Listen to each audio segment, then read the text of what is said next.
What is going on, guys? Welcome back to the channel, and for this one I wanted to share my thoughts with you guys on the fourth sneak peek that we just got for update 4.1.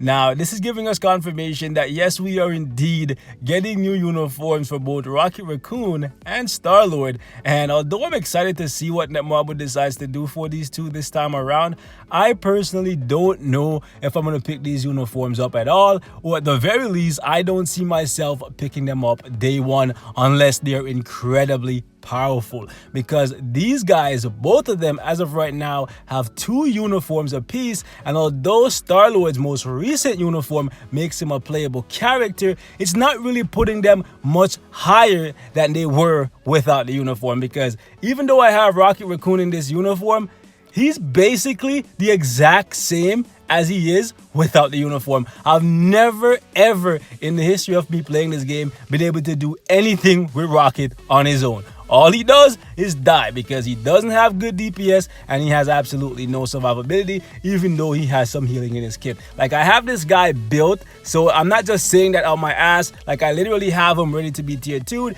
and the best part about this guy is literally his tier 2 passive. As you can see, this is some decent amount of ignore dodge, and this actually scales his DPS. But the main problem with freaking Rocket is that he dies so quickly. He dies too quickly for you to get anything done with him. So unless they're gonna give him a whole bunch of survivability in his new uniform, I don't see myself picking it up at all, because there's only one real pro in this guy's kit, and that's just his tier 2 passive. Like, he has literally nothing else going for him. No CC, he has basically no kind of AoE, and all his skills root him in place. Like, his best skill overall is probably the 5th because it heals him, but even this skill roots him in place when he's attacking, and while he's healing, he's taking way more damage than he can heal. So even this skill is really and truly not that good. With his latest uniform, he gets an iframe on the 4th, but that's basically all he has, and his damage is just way too low, so even then he can basically still do nothing, right?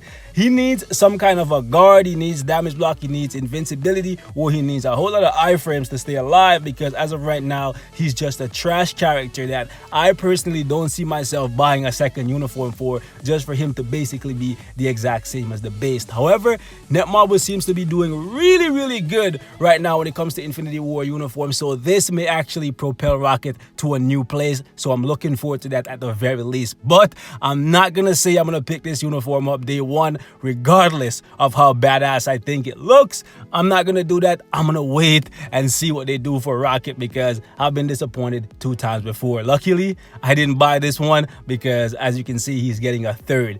And when it comes to Star-Lord, he's actually playable in this uniform. Personally though, I prefer how this one looks. I think it looks way freaking cooler, but this one is straight trash. It's basically the exact same as the base, so there's no point in picking this up. Unfortunately, this one though, it actually bumps up his leadership, and I think Star-Lord as a whole has a decent kit. Like, he has a great leadership, which you would think would make it so that he has really good DPS, but this man's DPS is one of the lowest in the freaking game. You would think if you have a 50% increase to energy attack and you're an energy based character, that would make you ridiculously OP, right? Nah, bro, this guy's DPS is absolute trash, so that's really bad for him. His tier 2 passive is decent. I think they need to scale his DPS a little bit more, but the increase to guaranteed crit is actually really good, and I think he has a really good 4-star passive, as you can see, ignore dodge, right? And in this uniform, he actually has 4 iframes. He has one on the 5, one on the 4, one on the 3, one on the 2, so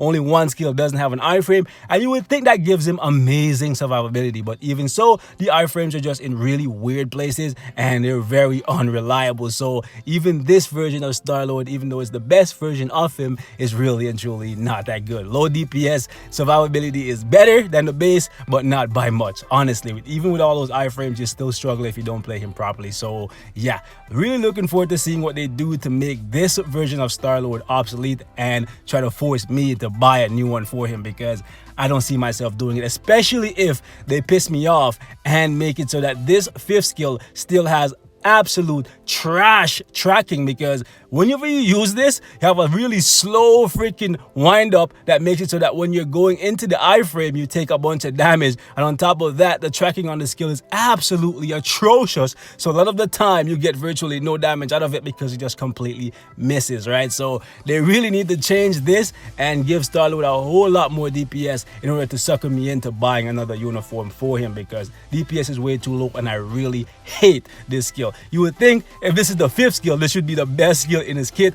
and the one that you want to use the most, like you would for the majority of the other characters in the game. But for me, this is the skill in this man's kit that I use the least, because I find it the most aggravating skill in his entire kit. Even though I love the animation for it because I think it's very fitting, I personally don't like that when he's transitioning into the iframe, he's just completely open and he's really easy for you to punish.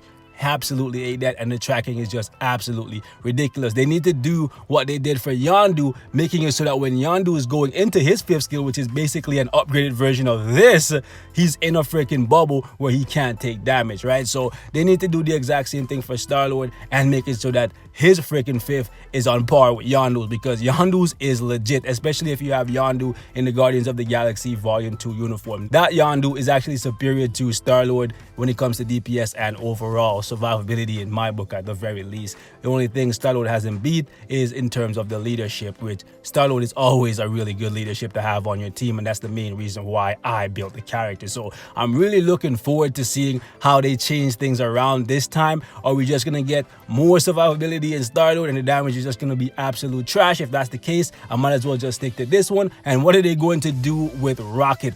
The only one that I may consider day one is Rocket, just because he's completely unplayable. Whereas for Star-Lord, even if it's only a Shadowlands solo, I can at least get something out of him already. But let me know what you guys think though. Are you excited for these new uniforms? Are you going to be picking up any of them day one? Or will you be going for Hulkbuster, War Machine, Scarlet Witch, and forgetting about these two altogether, especially after what Star-Lord did in the movie to piss off a whole lot of people? But anyways, guys, that's all I have to really say for this one. Let me know what your thoughts are, man. Thanks for watching. Peace out.